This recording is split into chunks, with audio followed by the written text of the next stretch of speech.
اس کا پاسورڈ اگر اس طرح باہر آؤٹ ہو جاتا ہے تو اس کا کیا مطلب ہو سکتا ہے؟ مطیع اللہ، آپ کے نالج میں ہوگا کہ امریکہ میں ایون ٹیررزم کا کیس ہوا تھا اور اس کے بارے میں ایف بی آئی نے بھرپور کوشش کی ہے، اس کے باوجود ایپل نے ان کا پاسورڈ ان کا بریک نہیں کیا تھا۔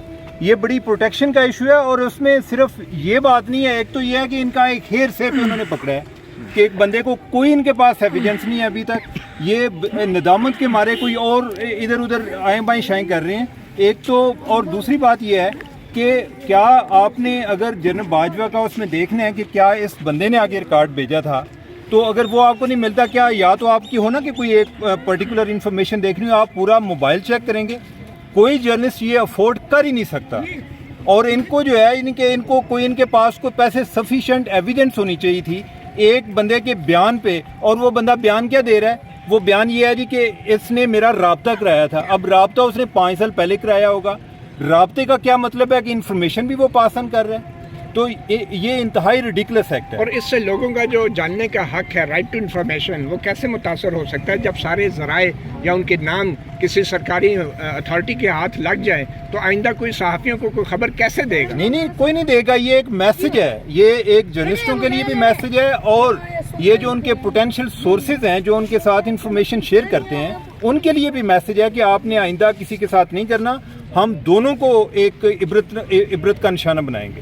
تو اعزاز سید، آپ اس کو کیسے دیکھتے ہیں کہ آپ کو اگر کوئی آپ کا لیپ ٹاپ یا موبائل کا پاسورڈ مانگے تو آپ کا کیا رد عمل ہوگا بطور صحافی؟ مطیع اللہ، کوئی بھی جرنلسٹ، چاہے میں ہوں چاہے آپ ہیں یا کوئی بھی جرنلسٹ یہاں پر سارے موجود ہیں، کوئی بھی اپنے سورسز، اپنے جو کانٹیکٹس ہیں ان بندوں کی تفصیلات کبھی بھی نہیں دے گا جو اس سے رابطے میں رہتے ہیں۔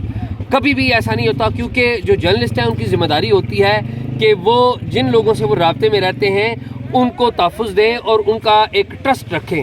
تو پوری دنیا میں ایسا نہیں ہوتا۔ امریکہ میں ایک خاتون جرنلسٹ وہ 6 ماہ جیل میں رہی ہیں۔ پوری دنیا میں، ہمارے ہندوستان میں پڑوس ہمارا جو ہے وہاں پر جرنلسٹ گرفتار ہوئے ہیں، ان سے سورسز ان کے مانگنے کی کوشش کی گئی ہے، نہیں دیے گئے۔ پاکستان میں بھی ایسی بہت ساری اگزامپلز ہیں، اور یہ جو اقدام ایف آئی اے نے کیا ہے، ایف آئی اے نے یہ اقدام دراصل کر کے پوری دنیا میں پاکستان میں جو آزادی اظہار اور میڈیا کی جو آزادی ہے اس کا مذاق اڑایا ہے۔ پہلے بھی بہت زیادہ مذاق اڑتا تھا کہ پاکستان میں یہ میڈیا کی آزادی نہیں ہے، اور اب ایف آئی اے نے یہ مقدمہ کر کے پاکستان کی ریاست کو بدنام کیا ہے، پاکستان کو بدنام کیا پوری دنیا میں، اور ایکسپوز کیا پاکستان کو کہ پاکستان میں کسی قسم کی میڈیا کی بھی آزادی نہیں ہے، اور جب بھی آپ کسی بھی طاقتور شخصیت کے بارے میں کوئی بھی بات کریں گے تو آپ کو گرفتار کر لیا جائے گا اور آپ پر مقدمات ہوں گے۔ یہ جو سوال کیا جا رہا ہے کہ یہ دفاع سے متعلق معلومات تھی جو لیک کی گئی، یہ ڈیفنس ریلیٹڈ میٹر ہے، وہ بھی ایک کرائم ہے، تو کیا یہ دفاع سے متعلق معلومات تھی؟ ایف بی آر کا جو ریکارڈ ہے وہ ڈیفنس منسٹری سے متعلق ہے؟ مطیع اللہ، یہ جو ڈیٹا احمد نورانی صاحب نے پیش کیا، ان کی جو سٹوری ہے اس میں دفاع سے متعلق بات چیت نہیں ہے، وہ انڈیویجول سے متعلق بات کی گئی ہے۔ جنرل باجوہ کی فیملی کے والے سے انہوں نے ان کا ٹیکس ڈیٹا دیا ہے، یہ کوئی آفیشیل ڈیٹا نہیں۔ اور دوسری بات یہ ہے کہ جو احمد نورانی نے جو ڈیٹا دیا ہے اس کی کنکلوژن کیا نکلی ہے وہ ایک الگ معاملہ ہے، لیکن شاہد اسلم کا اس سارے معاملے میں تعلق بھی کوئی نہیں ہے۔ اور سب سے اہم بات یہ ہے کہ یہ جو ڈیٹا پروٹیکشن تھی یہ سرکار کی ذمہ داری تھی، یہ جرنلسٹ کا کام ہے لوگوں کو انفارم کرنا، معلومات لے کر لوگوں کو اطلاع دینا، نہ کہ جرنلسٹ کا کام ہے کہ ان کو کوئی ڈیٹا ملے اور وہ پبلک نہ کریں۔ مجھے بھی ڈیٹا اگر کوئی خفیہ ملے گا، آپ کو بھی ملے گا، اور دنیا میں کسی بھی جرنلسٹ کو ملے گا، تو ہم اس کو جو ویریفیکیشن کے بعد اس کو پبلش کریں گے، اور پبلش اس لیے کریں گے تاکہ لوگوں کو پتہ لگے کہ اصل حالات کیا ہیں۔ تو کیا یہ ممکن ہے کہ یہ سارا جو 12 ارب روپے کے اثاثوں کا بتایا گیا ہے اس کے اندر کوئی دفاعی ٹھیکوں اور دفاعی ساز و سامان کی خرید و فروخت میں کمیشن کے بھی امکانات موجود ہیں، جس کی وجہ سے اس کو دفاع کی معلومات کہا جا رہا ہے؟ مطیع اللہ، یہ ان کی فیملی کا اور ان کی جو سسرال ہے، سمدھی جو ہیں، ان کی فیملی کا ڈیٹا ہے۔ اب اس بات کی تحقیق ہو تو پھر پتہ لگے کہ یہ پیسے کہاں سے آئے ہیں۔ ان کے جو سسرال ہیں، جو سمدھی ہیں، وہ لینڈ کا کاروبار میں کرتے رہے ہیں، اور چیزیں بھی ہیں، ان کو تفصیل سے دیکھا جانے کی ضرورت ہے کسی کنکلوژن پر جمپ کرنے سے پہلے۔ اچھا عمر چیمہ، آپ بھی پارلیمنٹ کے حوالے سے پوری پارلیمنٹ کے آپ نے ٹیکس کا ریکارڈ چھاپ دیا تھا، تو کبھی آپ سے کسی نے پوچھا کہ بھائی آپ نے یہ کیوں ٹیکس کا ریکارڈ چھاپا، یہ تو کانفیڈینشیل ہوتا ہے؟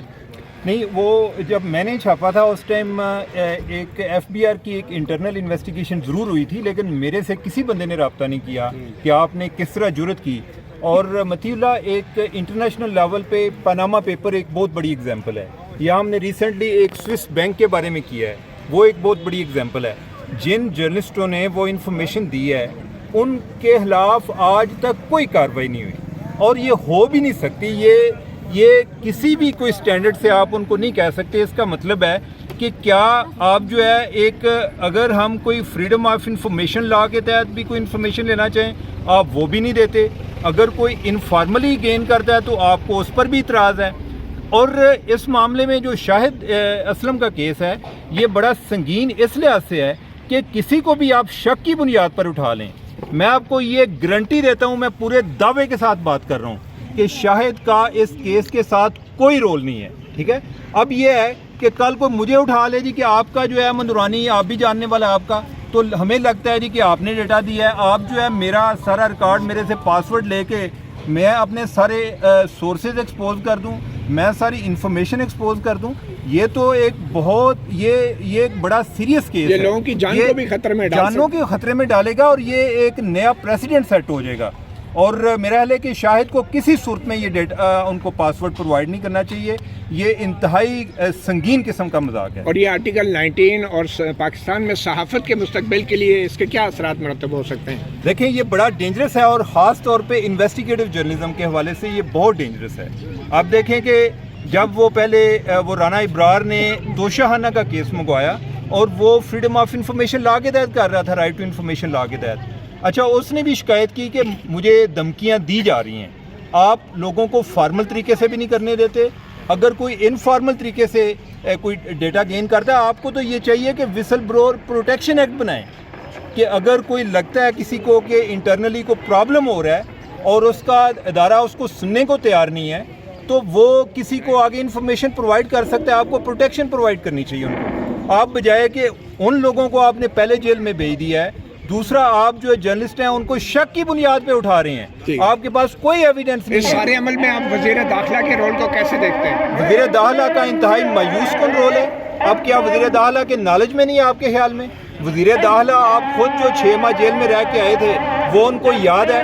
یہ جو لوگوں کو اس طرح ایک انتہائی غلط طریقے سے اٹھا کے آپ اس طرح ٹرانسپورٹ کر رہے ہیں لاہور سے اسلام آباد، فیملی کو پتہ نہیں ہے، آپ کے پاس کو بے بنیاد الزامات کی بنیاد پہ آپ نے رکھا ہوا ہے. کل جو ہے آج یہ ریمانڈ مانگ رہے ہیں، کل کوئی اور اس پر کیس بنا دیں گے کہ ہمیں اس کیس میں تو نہیں ملا، یہ جو ہے اس کا کوئی اور مسئلہ ہو گیا ہے. تو اس طرح کا یہ وزیر داخلہ پہ چارج شیٹ ہے، وہ اپنے آپ کو کسی طور پہ بری نہیں کر سکتے. نہ وہ یہ کہہ سکتے ہیں جی کہ نہیں جی میرے بس میں نہیں تھا، وہ جی کوئی اور لوگ کر رہے تھے. آپ ریزائن کر دیں. آپ اگر نہیں کر سکتے تو آپ ریزائن کر دیں. ٹھیک ہے، بہت شکریہ عمر چیمہ. آپ نے سنا کچھ دیر پہلے ہی اسلام آباد کی عدالت نے